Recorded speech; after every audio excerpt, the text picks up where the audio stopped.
Assalamualaikum warahmatullahi wabarakatuh.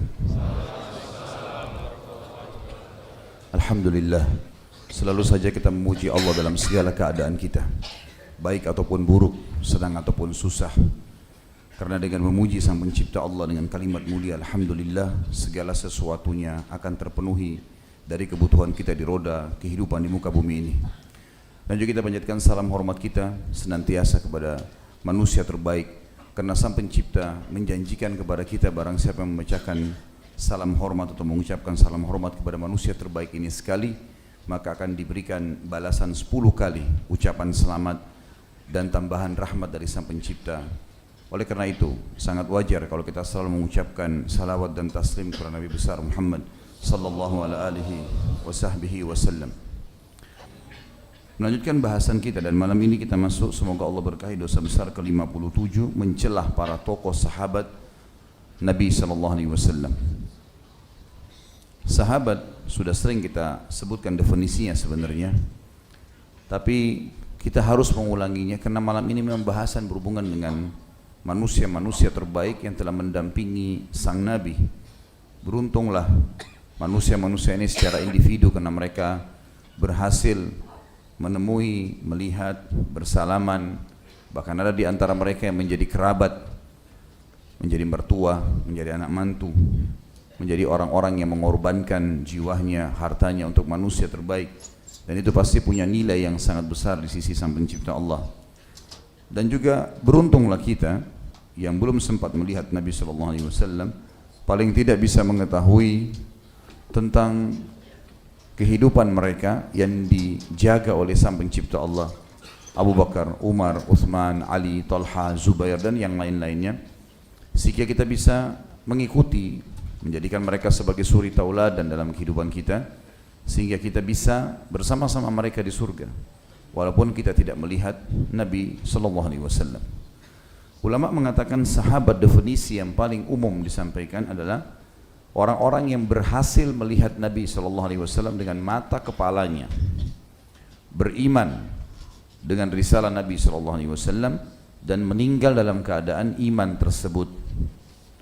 Jadi kalau ada orang yang hidup semasa Nabi Muhammad SAW dan tidak sempat melihat Nabi dengan mata kepala, walaupun dia beriman dan juga meninggal dalam keyakinan tersebut, tetap tidak dikatakan sahabat, atau dikatakan dengan generasi tabi'in besar.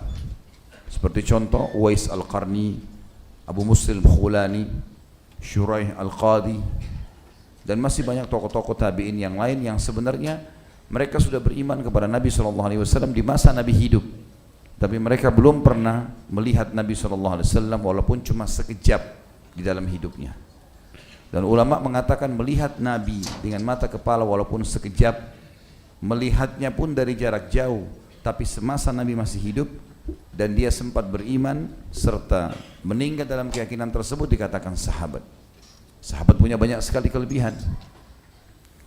Di antara hadis-hadis mulia adalah kata Nabi SAW, jangan kalian mencaci maki sahabat-sahabatku, karena kalau seseorang di antara kalian menginfakkan seperti gunung Uhud emas semuanya, tidak akan bisa mencapai genggaman dari sedekah mereka atau kebaikan mereka.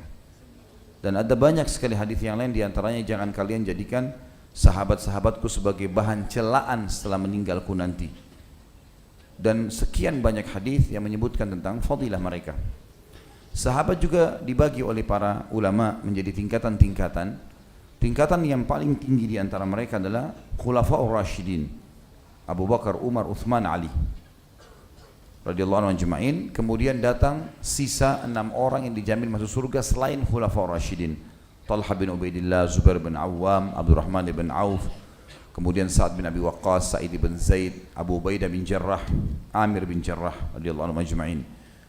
Ini level pertama Khulafaur Rasyidin. Level kedua adalah sisa 6 orang yang dijamin masuk surga.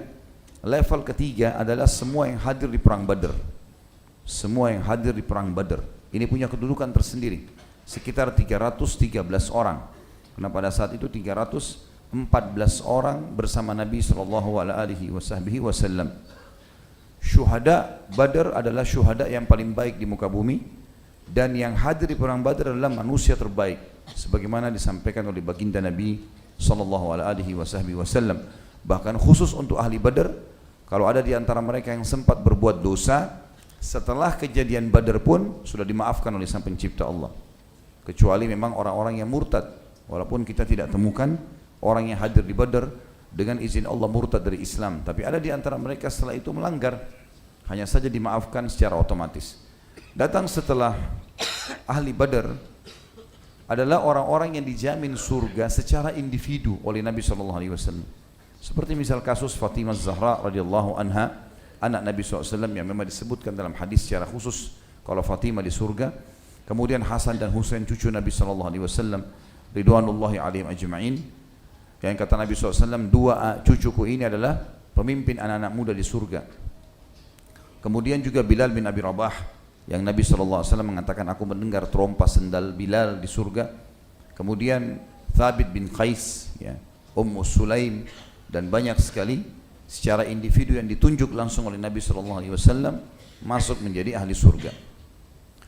Datang setelahnya adalah sahabat-sahabat penuntut ilmu di antara mereka. Seperti kita tahu kasus Abdullah bin Umar, Abdullah bin Abbas, Abdullah bin Mas'ud, ya. Banyak sahabat-sahabat yang memang khusus merawikan hadis yang dikenal dengan Ashabus Suffah. Ada juga yang tinggal di rumah Nabi SAW, seperti Anas bin Malik. Semua ini kita temukan sahabat Nabi jumlahnya banyak sekali, ratusan ribu orang. Karena sahabat Nabi yang penting pernah lihat Nabi beriman meninggal dalam keadaan iman tersebut tangannya sahabat. Tapi yang meriwayatkan hadis cuma sekian puluh orang atau bahkan mungkin maksimal ya 100 atau ratusan orang saja.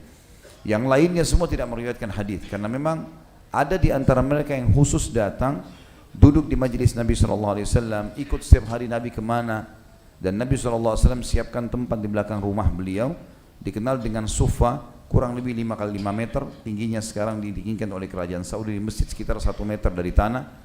Itu dulu rumah diwakafkan oleh Nabi SAW untuk orang-orang yang mau nuntut ilmu. Jadi kalau wahyu baru turun, Nabi SAW datang menyampaikan kepada mereka. Para penuntut ilmu ini dibagi lagi oleh para ulama dengan tingkatan-tingkatan. Level yang tertinggi di antara penuntut ilmu sahabat adalah orang-orang yang tinggal di Ashabus Suffah. Masuk dalamnya Abu Hurairah, ya, Abdullah bin Umar, yang paling banyak meriwayatkan hadis yang kita tahu. Kemudian datang setelahnya, tentu tadi secara individu juga yang dijamin masuk surga sebelum para penuntut ilmu masuk istri-istri Nabi, ya. Karena Nabi SAW mengatakan aku telah dinikahkan oleh Allah dengan para wanita ahli surga. Artinya semua istri beliau dijamin surga. Penuntut ilmu ini level tertinggi adalah Ashabus Suffah, yang memang khusus menuntut ilmu, duduk di belakang rumah Nabi SAW, di mana Nabi pergi mereka selalu ikut, wahyu turun Nabi sampaikan awal kepada mereka. Ada di antara sahabat yang menuntut ilmu, tetapi dia tidak secara khusus setiap hari ikuti Nabi karena punya aktivitas, tapi dia bertemu dengan Nabi SAW setiap Jumat saja, atau maaf, setiap 5 waktu sholat saja. Subuh datang ke masjid, kalau ada wahyu disampaikan dia dengar, kalau enggak ada dia aktivitas lagi. Duhur kembali ke masjid, dia dengar, kalau ada wahyu, kalau tidak ada maka dia aktivitas lagi. Begitu saja, 5 waktu sholat selalu hadir bersama Nabi SAW. Kalau ada wahyu dia sampaikan, kalau enggak. Ada yang bertemu dengan Nabi SAW cuma sejumat saja, setiap Jumat. Ya, ada beberapa suku-suku di Madinah yang sholat 5 waktu di pemukiman mereka karena jauh dari Masjid Nabawi. Maka mereka datang hanya pada saat Jumat. Ada yang bersemu dengan Nabi SAW hanya pada saat peperangan. Setiap ada peperangan, lalu diiklankan oleh Nabi SAW, berkumpullah mereka. Bahkan dari luar-luar Madinah banyak yang datang, gitu kan. Dan ada di antara mereka level yang paling bawah di antara sahabat yang bertemu dengan Nabi SAW sekali seumur hidup. Datang, syahadat, sudah enggak ketemu lagi sama Nabi sampai dia meninggal atau Nabi SAW meninggal. Seperti pada saat pembebasan kota Mekah, banyak sekali suku-suku Arab yang datang berbondong-bondong ke Madinah lalu mereka syahadat. Kemudian setelah itu mereka pulang ke kampungnya atau ke kotanya dan tidak akan pernah atau tidak lagi bertemu dengan Nabi sallallahu alaihi wasallam. Tetapi secara global teman-teman sekalian, secara global semua sahabat wajib kita doakan dengan mengatakan radhiyallahu anhum ajma'in, sebagaimana Allah sebutkan dalam Al-Qur'an, a'udzubillahi minasyaitonir rajim, radhiyallahu anhum wa radu an. Makanya Aisyah radhiyallahu anha pernah ditanya di zaman Utsman bin Affan menjadi khalifah, mulai ada gosip-gosip, berita-berita menyalahkan Abu Bakar sama Umar, ya, radhiyallahu anhum ajma'in. Dan ini teman-teman, kalau antum menghadapi dalam kehidupan sehari-hari ada orang yang caci maki, ada orang yang fitnah, tidak usah kaget karena manusia lebih baik daripada kita, difitnah juga. Nabi SAW difitnah, Nabi SAW disebarin isu-isu yang tidak benar tentang beliau. Abu Bakar sama Umar juga begitu sudah meninggal. Dalam sebuah riwayat Bukhari, seseorang atau beberapa orang datang bertemu dengan Ummul Mukminin Aisyah radhiyallahu anha dan berkata, kenapa Abu Bakar dan Umar dicaci maki padahal kami mengetahui kebaikan-kebaikan pada mereka. Kata Aisyah radhiyallahu anha jawaban yang mulia dengan ilmu yang baik, sesungguhnya orang-orang ini tidak memahami syariat Allah. Allah memerintahkan agar mendoakan para sahabat Nabi, mereka malah mencaci maki dan mengkafirkannya. Dan saya tidak melihat, kata Aisyah, kecuali Allah ingin menambahkan pahala buat Abu Bakar dan Umar dengan cara seperti itu. Artinya orang-orang yang sekarang mencaci maki Abu Bakar di zaman sekarang, seperti kasus Syiah, orang-orang Syiah yang sudah jelas-jelas salah satu manhaj atau metode hidup mereka mencaci maki sahabat, bahkan sampai pada tingkat mengkafirkan. Orang-orang ini sebenarnya sedang menyetor pahala gratis kepada para sahabat. Mereka berbuat ibadah diambil oleh para sahabat. Dia punya masalah dengan seorang manusia biasa, bukan sahabat saja, sudah cukup untuk menghabiskan pahalanya hari kiamat. Bagaimana kalau dia punya masalah dengan para sahabat? Seperti berhadapan dengan gunung-gunung besar, gitu kan? Sulit sekali, gitu. Dan apa gunanya mereka masuk ke zona itu? Cukuplah mereka telah mendampingi Nabi SAW, cukuplah mereka menghadiri peperangan bersama Nabi SAW. Ini kemuliaan yang luar biasa. Haji bersama Nabi SAW, ya. Hidup sehari-hari, sholat berjamaah, ketemu, salaman, minum sama-sama, ya, ngobrol sama Nabi. Bahkan Abu Bakar sama Umar yang fokus dicaci maki oleh orang-orang Syiah dan dikafirkan ini adalah mertua Nabi, yang setiap Nabi kemana selalu mereka berdua ada bersamanya. Sampai para sahabat mengatakan, kami tidak heran Abu Bakar dan Umar menjadi pemimpin setelah Nabi SAW meninggal, karena sudah sering kami dengarkan Nabi SAW mengatakan, aku pergi bersama Abu Bakar dan Umar, aku datang bersama Abu Bakar dan Umar. Jadi sudah biasa itu. Maka sangat aneh kalau ada orang mencaci maki orang yang terdekat bagi Nabi SAW. Tentu target daripada orang-orang ini mencaci maki sahabat sebenarnya adalah Nabi SAW. Targetnya itu. Tapi mereka kalau mencaci maki Nabi langsung seperti Abdullah bin Saba, tokoh yang sekarang diubah-ubah lagi oleh orang Syiah, dikatakan bahwasanya itu tokoh fiktif. Padahal kita sudah jelas-jelas punya rujukan-rujukan yang pasti dengan sanad-sanad yang sahih tentang keberadaan Abdullah bin Saba, orang Yahudi yang pura-pura masuk Islam dan membentuk pemahaman Syiah itu. Dan jelas-jelas konsepnya mencaci maki dan mengkafirkan para sahabat ridwanullahi alaihim. Mencela sahabat ini berarti mencela Nabi SAW, dan mencela Nabi berarti mencela Allah, ya. Ini bahaya sekali, ya. Saya yakin kalau teman-teman di sini berumah tangga dengan normal, dia memilih mertua, calon istri atau suami yang baik, saya yakin pasti dia tidak akan terima kalau mertuanya orang baik atau istrinya orang baik lalu kemudian dicaci maki. Saya yakin dia tidak akan terima itu. Bagaimana bisa seseorang mencaci maki istri Nabi, mertua Nabi, gitu kan? Dan orang-orang sudah meninggal, sudah lewat waktunya. Untuk apa kita habisin waktu di situ? Ya. Tidak ada manfaat sama sekali. Menyiapkan musuh-musuh yang berat pada hari kiamat, gitu kan? Di sini diangkat oleh Imam Az-Zahabi dalil pertama hadis Bukhari tentang masalah dosa besarnya seseorang yang mencaci maki para sahabat ridwanullahi alaihim. Kalau di sini yang kita bahas adalah mencelahnya, ya. Mengatakan misal kalimat-kalimat yang tidak santun lah. Tapi kalau ada yang mengkafirkan sahabat, ini sudah tidak diragukan kekafirannya juga. Karena ada hadis Nabi SAW yang mengatakan siapa yang melempar kalimat kufur kepada saudaranya muslim, maka akan kembali kepada salah satunya siapa yang paling berhak. Kalau ketemu antara orang-orang ini dengan para sahabat, pastilah para sahabat yang tidak mungkin kafir, mereka yang kafir karena sudah sampai meninggal dibuktikan beriman kepada Allah dan Rasulnya. Tapi orang ini belum tahu, bisa saja dia meninggal gitu kan dalam keadaan kafir. Yang kita bahas dosa besar hanya mencelah. Kalau sampai mengkafirkan, kufur juga. Dikatakan oleh Imam Az-Zahabi, dan tanpa meragukan sama sekali kalau semua sahabat adalah wali Allah, karena mereka adalah orang-orang yang dekat dengan Allah Subhanahu wa taala. Diangkatlah hadis Bukhari, hadis qudsi Kata Nabi SAW, Inna Allah Azza wa Jal qal, sesungguhnya Allah yang maha tinggi dan maha mulia telah berkata, Man ada li waliyan faqad adhantuhu bil harb. Siapa yang memusuhi para waliku, maka pasti aku akan mengumumkan perang terhadapnya. Kita tahu para sahabat tentu wali-wali Allah karena mereka sangat dekat dengan Nabi SAW. Kesalahan mereka pun kalau terjadi di zaman itu diluruskan langsung oleh Al-Quran. Kita tahu dalam ayat misalnya surah At-Talaq atau surah Al-Mujadilah, ada sahabat yang ribut dalam rumah tangga, lalu ayat Al-Quran datang meluruskan mereka. Ada di antara mereka berkorban di medan perang, disebutkan, dipuji oleh Sang Pencipta Allah. Ada di antara mereka yang disebutkan namanya secara langsung dalam Al-Quran, banyak, seperti Zaid bin Haritha, ya. Ada disebutkan nama-nama orang atau para sahabat dalam Al-Quran. Maka mereka jelas-jelas adalah wali-wali Allah, dan memusuhi wali Allah berarti Allah mengiklankan perang bersamanya. Dalil yang lain adalah hadis Bukhari Muslim. Nabi SAW bersabda sebagaimana sudah saya bacakan tadi, La tasubbu ashabi Huwalladhi nafsu Muhammadin biyadi Lau anfaka ahadukum mithla Uhudin dhahaba Ma balaga mudda ahadihim wala nasifa. Janganlah kalian mencelah sahabat-sahabatku, karena demi zat yang jiwaku berada di tangannya, seandainya salah seorang dari kalian menginfakkan emas sebesar gunung Uhud, niscaya tidak akan menyamai satu mud atau separuh dari infak mereka. Satu mud berarti satu genggam, setengahnya pun tidak bisa kita samai kalau kita berinfak dengan satu gunung Uhud semuanya emas. Juga Aisyah mengatakan dalam hadis yang sahih,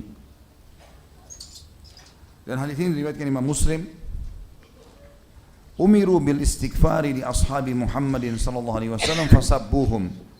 Sungguh aneh perkara orang-orang yang banyak mencaci maki para sahabat Nabi, padahal mereka diperintahkan untuk memohon ampun untuk para sahabat Nabi sallallahu alaihi wasallam, tapi mereka justru mencaci maki mereka. Sudah tahu ayatnya ya? Ada di antara doa yang kita dianjurkan baca adalah Rabbana ighfir lana wa li ikhwanina alladhina sabaquna bil iman wa la taj'al fi qulubina ghillan lil ladzina amanu rabbana innaka raufur rahim. Ini di antara doa yang kita dianjurkan baca dari Al-Qur'an, yang artinya wahai Tuhan kami, ampunilah kami dan orang-orang yang telah beriman sebelum kami, gitu. Dan janganlah engkau letakkan di dalam hati kami kebencian terhadap orang-orang beriman yang telah lalu itu, ya. Sesungguhnya kau maha pengampun, ya. Yang dimaksud sini kata ulama adalah para sahabat, karena kita datang setelah itu membaca, atau orang-orang bahkan setelah datang sahabat, tabi'in dan seterusnya, sebelum kita semuanya kita doakan, puncaknya adalah para sahabat. Di dalam hadis yang lain, hadis ini riwayat Ibnu Abi Asim dalam kitab As-Sunnah dan dihasankan oleh Syekh Albani, kata Nabi SAW, Man sabba ashabi fa'alaihi la'natullah. Barang siapa yang mencela sahabatku, maka dipastikan laknat Allah akan menimpahnya. Yang dimaksud sini laknat adalah diangkat berkah hidupnya, diangkat berkah hidupnya. Ali radhiyallahu anhu berkata di dalam sebuah hadis, dan hadis ini diriwayatkan Imam Muslim dalam Kitabul Iman, walladzi falaqal habbata wa bara'an nasama innahu la ahdun nabiyyil ummi ilayya la yuhibbuni illa mu'minun wa la yubghiduni illa munafiq. Demi zat yang membelah benih dan menciptakan nyawa, sesungguhnya janji Nabi yang ummi, maksudnya Nabi Muhammad SAW, cirinya ummi, tidak bisa baca dan nulis, kepadaku adalah tidak ada yang mencintaiku melainkan seorang mukmin dan tidaklah membenciku melainkan seorang munafik. Orang-orang Syiah mengatasnamakan mencintai Ali, mengatasnamakan, tapi mereka sebenarnya tidak mencintai. Yang mencintai adalah ahli sunnah. Terbukti tidak pernah ada satu ahli sunnah pun yang mencaci maki Ali radhiyallahu anhu.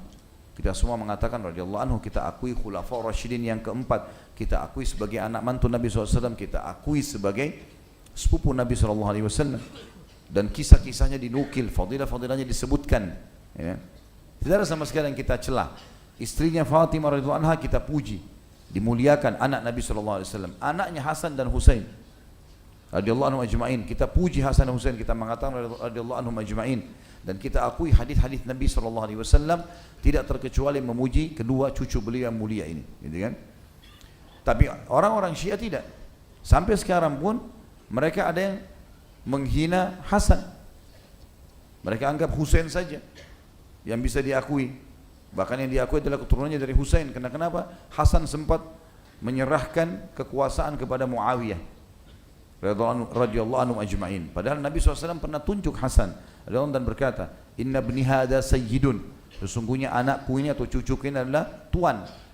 Wala Allah yusluhu biyadihi baina fi'ataini kabiratain. Semoga saja Allah akan memperbaiki pertengkaran yang akan terjadi di antara dua kelompok besar muslimin. Dan itu terjadi pada saat Hasan radhiyallahu anhu memberikan kekuasaan kepada Muawiyah agar muslimin tidak berperang, dan kita akui semua itu. Tidak ada satupun yang kita pungkiri. Jadi orang-orang Syiah teman-teman tidak punya celah sebenarnya untuk memusuhi ahli sunnah. Dan ini menandakan manhaj yang mereka gunakan atau metode jelas-jelas bukan dari umat Islam. Ini bukan dari Islam, dari Abdullah bin Saba si Yahudi yang pura-pura masuk Islam. Kalau metode, kalau mereka betul-betul mengaku pengikut Ali, maka mereka tidak akan memusuhi ahli sunnah, tidak akan menghalalkan darahnya. Kita lihat sekarang di Syria luar biasa, 200.000 sekian darah umat Islam dibantai. Di Lebanon begitu juga, di Irak juga begitu. Dan mereka menganggap itu adalah syahid. Mereka menganggap bahwasanya mereka mati syahid kalau mereka perang dengan ahli sunnah. Muslimin, ahli sunnah wal jamaah, seperti di Saudi, seperti di Indonesia, di mana saja negara Islam, ada orang-orang Syiah di dalam wilayah mereka tidak pernah ahli sunnah ganggu. Dinasihati, didakwahi, nggak pernah diperangi. Belum pernah ada sejarah ahli sunnah sengaja mengeluarkan fatwa untuk membunuh orang Syiah secara umum langsung atau memerangi mereka. Tapi terbalik, kalau orang-orang Syiah yang berkuasa, maka halal darahnya ahli sunnah. Artinya ini sudah jelas-jelas. Bagaimana bisa dikatakan bagian dari kaum muslimin? Ada banyak kelompok yang menisbatkan diri kepada Islam tapi tidak menghalalkan darah muslimin. Di kelompok ini maka mereka mencaci maki sahabat, bahkan mungkin kalau sahabat hidup mereka akan siap untuk membunuhnya. Ini berbahaya sekali, Ini berbahaya dan tidak bisa sama sekali dibiarkan pemahaman seperti ini. Tentu yang kita benci di sini adalah pemahamannya. Ingat kalimat ini Kita tidak boleh dalam Islam membenci fisik. Kalau ada orang pernah menjadi kelompok Syiah, caci maki para sahabat, bahkan ada orang kafir pernah memerangi kaum muslimin, kalau dia sudah meninggalkan perilakunya dan bertaubat, hukumnya hukum sekarang. Hukumnya adalah hukum sekarang setelah taubat. Jadi yang sedang kita bahas adalah masalah karakter atau kesalahan pemahamannya. Dikatakan apabila ini yang disabdakan Nabi SAW dalam rangka menyebutkan hakikat atau keutamaan Ali, maka tentu Abu Bakar As-Siddiq lebih utama dan lebih patut, karena beliau adalah manusia yang paling utama setelah Nabi SAW. Dan keyakinan Umar dan Ali radhiyallahu anhum ajma'in adalah bahwa barang siapa yang lebih mengutamakan seseorang di atas Abu Bakar, maka dia dicambuk seperti yang membuat-buat kebohongan. Jadi di zaman Umar bin Khattab, kalau ditemukan ada orang yang mencaci maki atau menganggap bahwasanya ada sahabat lebih baik daripada Abu Bakar, dicambuk. Di zaman Ali pun begitu. Sampai Abdullah bin Sabah pun dihukum oleh Ali bin Abi Thalib karena dia mengatakan bahwasanya Abu Bakar sama Umar dan Uthman merebut khilafahnya Ali. Ali sendiri radhiyallahu anhu, kita punya sanad-sanad sahihnya. Ahli sunnah memiliki sanad itu bahwasanya Ali bin Abi Thalib menghukum Abdullah bin Sabah yang dasarnya mendahulukan atau menyebut-nyebut dengan fitnah kalau Abu Bakar, Umar, Uthman merebut khilafahnya Ali. Ali sendiri gak terima. Gimana sekarang orang ini mau mengembangkan gitu? Kemudian dikatakan juga, Syu'bah meriwayatkan dalam hadis yang lain bahwasanya Al-Jarud bin Al-Mu'alla Al-Abdi berkata, Abu Bakar khairu min Umar. Faqala akhar, Umar khairu min Abi Bakar. Fabalaga dhalika Umar fadarabahu bidh-dhurrati hatta syagara birijlai. وقال إن أبا بكر صاحب رسول الله صلى الله عليه وسلم وكان أخير الناس في كذا وكذا من قال غير ذلك وجب عليه حد المفتري. Di zaman Umar bin Khattab pernah terjadi, di zaman khilafah beliau, ada orang-orang mulai berbicara. Orang mengatakan waktu Abu Bakar sudah meninggal, Abu Bakar lebih baik daripada Umar. Ada yang lain yang mengatakan Umar lebih baik daripada Abu Bakar. Masalah kasus ini saja, Umar masih hidup dan menjadi khalifah pada saat itu. Lalu sampailah berita itu ke telinga Umar.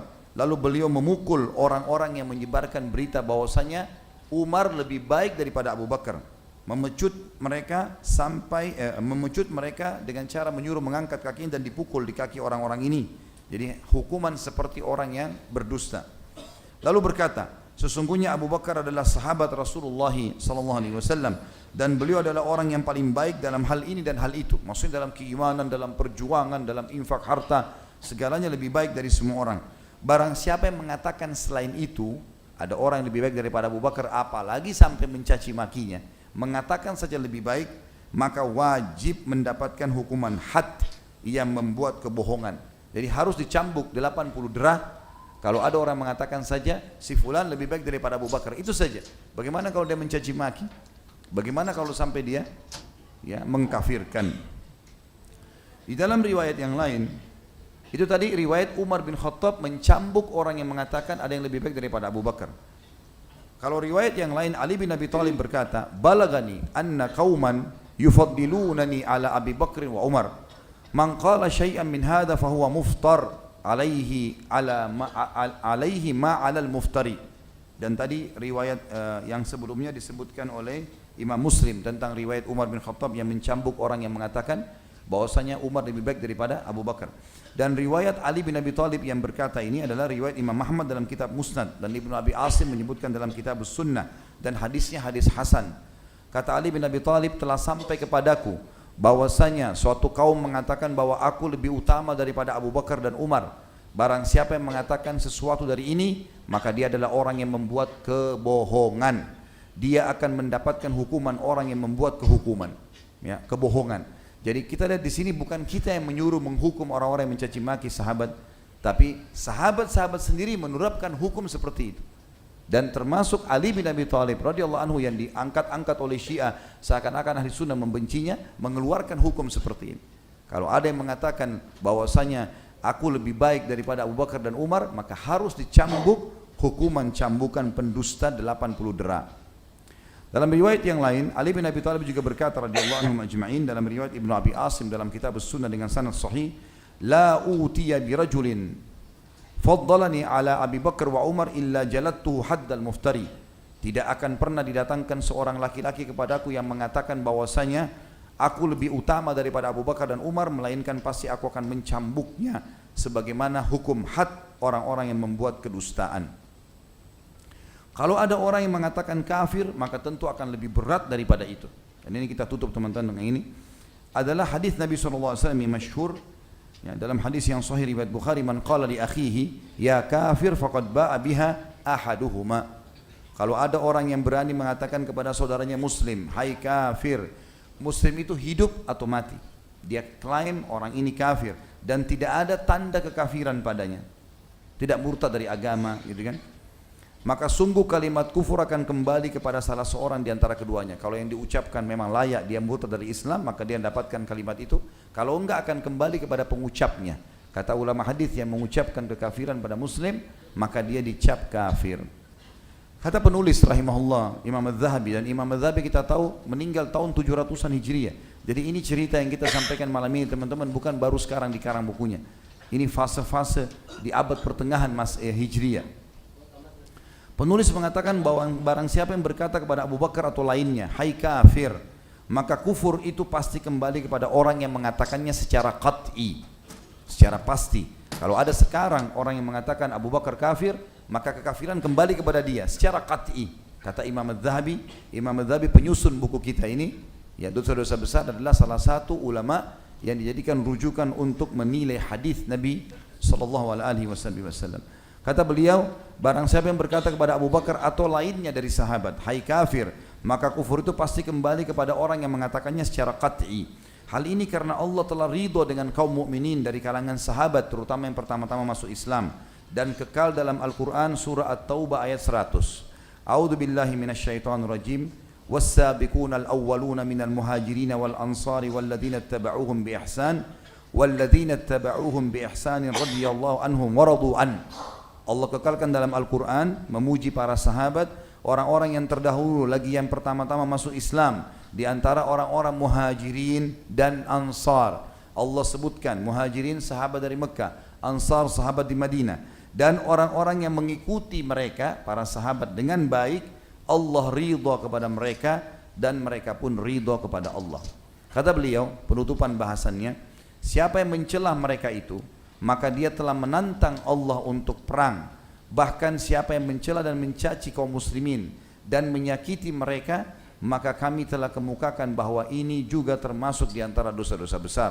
Maka bagaimana kiranya dengan mencaci orang yang paling utama setelah Rasulullah sallallahu alaihi wasallam, akan tetapi dia tidak kekal dalam neraka karena itu. Izinkan saya teman-teman sampai mungkin bunyi waktu iqamah dan kita azan insyaallah sebentar bisa langsung salat Isya. Dosa besar ke-58 sama dengan ini. Saya hanya bacakan dua dalil di sini, mencela kaum Ansar secara umum. Karena ini juga sahabat, ini juga sahabat. Ansar diistilahkan bagi orang-orang yang hidup di Madinah, ya, di mana Nabi SAW hijrah kepada mereka. Terdiri dari dua suku, Aus dan Khazraj. Tapi disebutkan Ansar setelah masuk Islam. Dan khusus sahabat Ansar ini punya kedudukan di mata Nabi SAW. Tentu Muhajirin lebih afdal, tetapi Ansar juga punya kedudukan. Dan Imam Az-Zahabi memisahkan di sini, mengatakan dua buah dalil saja. Hadis yang pertama adalah hadis riwayat Bukhari dalam kitab Fadail Ashabun Nabi sallallahu alaihi wasallam, ayatul imani hubbul ansar wa ayatun nifaqi bughdul ansar. Tanda keimanan itu adalah mencintai kaum Ansar, maksudnya sahabat yang umumnya ada di Madinah, dan sebaliknya tanda orang munafik ialah membenci kaum Ansar. Di dalam hadis yang lain dan sebagai penutupan bahasan kita adalah hadis riwayat Bukhari dalam kitab Fadail Ashabun Nabi sallallahu alaihi wasallam, la yuhibbuhum illa mu'min wa la yubghiduhum illa munafiq. Tidak akan pernah mencintai orang-orang Ansar kecuali orang-orang mukmin, dan tidaklah membenci mereka melainkan orang-orang munafik. Dan sebagai penutup kata-kata saya teman-teman sekalian, kalau sahabat-sahabat yang hidup bersama Nabi sallallahu alaihi wasallam, termasuk yang bahasan dosa besar ke-58 ini, orang-orang asli Madinah, orang-orangnya punya fadilah, kota Madinahnya punya fadilah, gitu kan? Bahkan kita dianjurkan untuk meninggal di kota Madinah. Bagaimana bisa ada orang mencaci maki sahabat-sahabat Nabi yang di sana, mencaci maki berarti juga dengan tempat tinggalnya, di sana juga dikubur Nabi SAW, dan banyak hal yang mungkin kalau kita paparkan akan panjang lebar berhubungan dengan masalah ini. Ringkas cerita, orang yang mengkafirkan sahabat hukumnya kafir, orang yang mencaci maki mereka adalah dosa besar. Allahu a'lam. Kita berdoa kepada Allah Subhanahu wa taala, Zat yang Maha mendengar dan Maha melihat, agar memaafkan semua kesalahan-kesalahan kita yang pernah berlalu dan diganti menjadi pahala dengan kemahamurahannya. Semoga saja hidayah tersebar di kaum muslimin kembali kepada wahyu Al-Quran dan Sunnah, terutama untuk masyarakat di Indonesia, dan juga Allah karuniakan kita pemimpin-pemimpin muslim yang kembali kepada Al-Quran dan Sunnah, dan semoga Allah menyatukan umat Islam di bawah bendera ukhuwah Islamiyah. Dan kita selalu mendoakan saudara kita di Palestina, di Syria, di Yaman, di Irak, di Myanmar, di Aqsa, dimanapun mereka sedang tertindas. Semoga Allah ikhlaskan niat mereka, terima para syuhada mereka, mudahkan Islam di tangan mereka dan tangan kita semua, dan semoga Allah partisipasikan kita bersama mereka di pahala, baik dengan doa, dengan harta, juga dengan jiwa kita. Dan semoga Allah dengan kemahamurahannya menyatukan kita semua bersama sahabat Nabi ridwanullahi alaihim di surga firdausnya tanpa hisab, sebagaimana yang satukan kita di majlis ilmu yang mulia ini. Kalau ada benar dari Allah, kalau ada salah dari saya, mohon dimaafkan. Subhanakallahumma bihamdika, asyhadu an la ilaha illa anta, astaghfiruka wa atubu ilaik. Wassalamualaikum warahmatullahi wabarakatuh.